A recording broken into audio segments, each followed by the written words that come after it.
तमाम गवाहों और सबूतों को मद्देनजर रखते हुए ये अदालत आरोपी को दोषी करार देती है और उसे टू बी हैंग्ड, फांसी पर लटकाए जाने की सजा सुनाती है। जैसे ही जज ने ये कहा और पुलिस वाले उस लड़के को ले जाने लगे, अचानक बाबा साहब अपनी जगह से खड़े हो गए।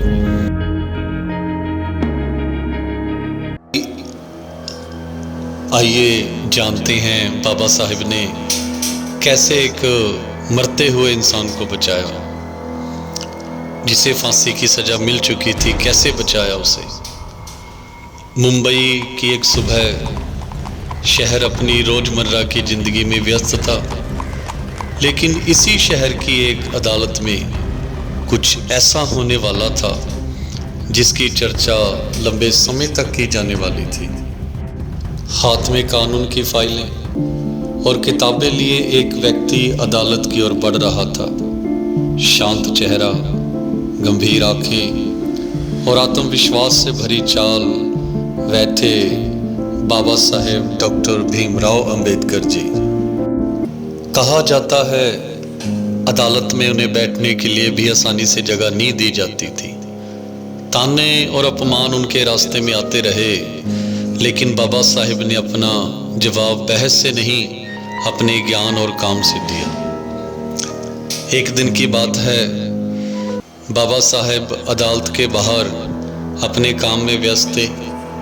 गरीब और ज़रूरतमंद लोगों की समस्याएं सुनते रहते थे और उनका निवारण भी करते थे। एक दिन इसी शहर में एक बहुत बड़ा व्यापारी, बहुत अमीर व्यापारी, उसके पास धन दौलत की कोई कमी नहीं थी, काफ़ी नामी था, लेकिन जीवन में एक बहुत बड़ी समस्या आन पड़ी। उसका इकलौता बेटा, जिसके ऊपर हत्या का गंभीर आरोप लगा, बड़ी मुसीबत आन पड़ी परिवार पर। पुलिस ने गिरफ्तार किया और मामला अदालत में पहुंच गया। मामले में उसके खिलाफ गवाह पेश किए गए, सबूत पेश किए गए। सुनवाई आगे बढ़ी। अदालत ने उसे दोषी ठहराते हुए मृत्युदंड की सजा सुना दी। पिता टूट गया, पूरा परिवार टूट गया, रो रहे हैं। पिता ने बेटे को बचाने के लिए शहर के बड़े बड़े वकीलों से संपर्क किया, सबसे मिले। उसने फीस की चिंता भी नहीं कही, जितनी फीस मांगोगे मिलेगी, पर मेरे बच्चे को बचा दो। पर ज्यादातर वकीलों ने केस देखकर ही उम्मीद छोड़ दी। मेरे बेटे की मदद कीजिए, मैं किसी भी कीमत चुकाऊंगा। माफ कीजिएगा, यह केस बहुत मुश्किल है, कृपया मेरी बात तो सुनिए। नहीं, मैं यह केस नहीं ले सकता। भगवान, अब क्या करूं?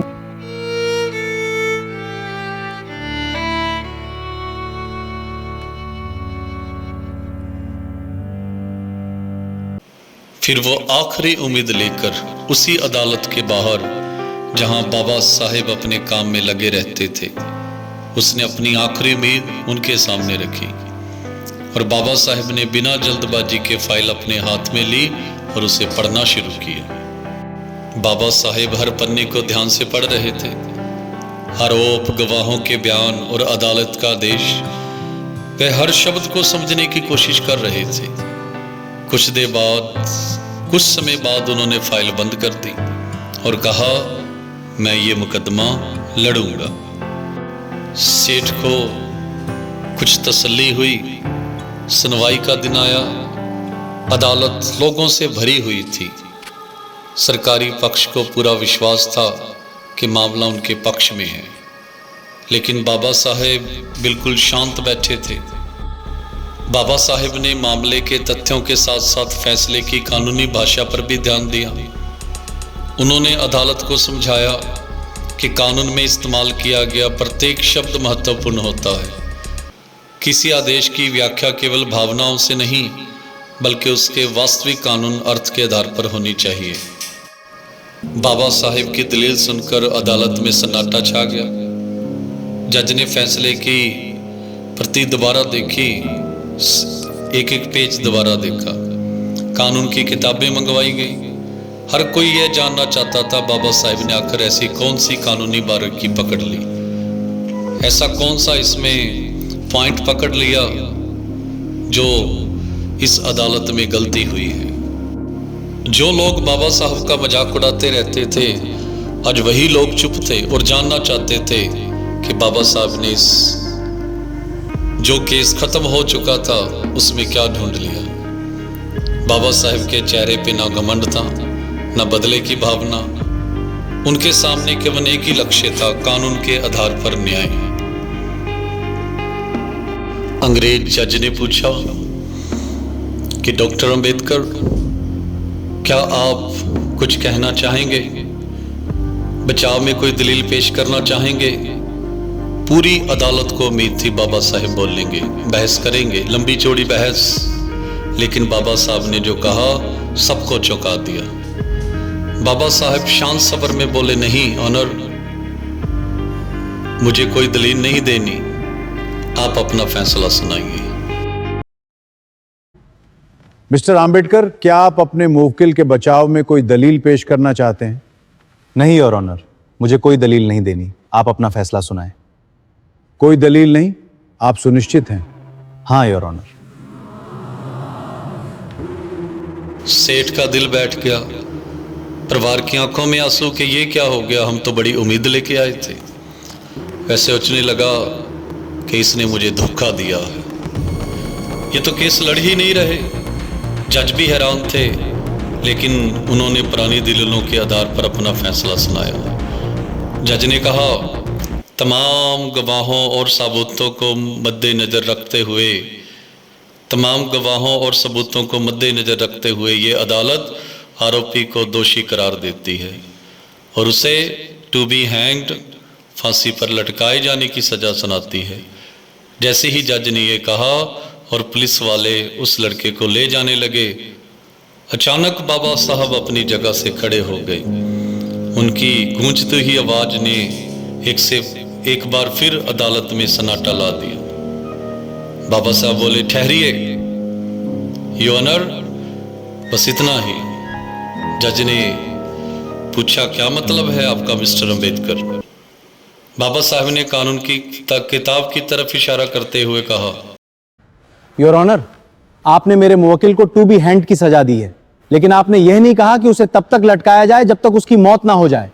कानून में जो लिखा जाता है वही माना जाता है। अदालत अपनी लिखी हुई बात से बाहर नहीं जा सकती।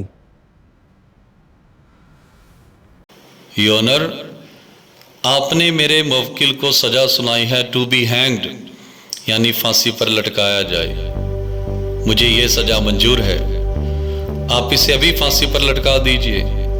लेकिन कानून यह भी कहता है सजा उतनी ही दी जाए जितनी जज ने लिखी है।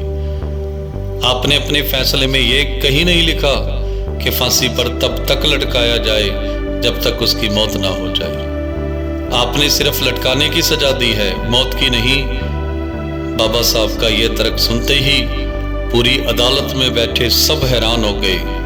क्या जज, क्या वकील, क्या आम इंसान। लेकिन एक भारतीय बैरिस्टर ने अंग्रेजी कानून की बारीकी से उन्हें ही मात दे दी। उसे सिर्फ लटकाया जा सकता था फांसी पर, सिर्फ इतना लिखा गया कि इसे फांसी की सजा दी जाती है। उसे लटकाया जाएगा, पर यह नहीं लिखा कि मरने तक लटकाया जाएगा। जो वकील बाबा साहब का मजाक उड़ाते थे,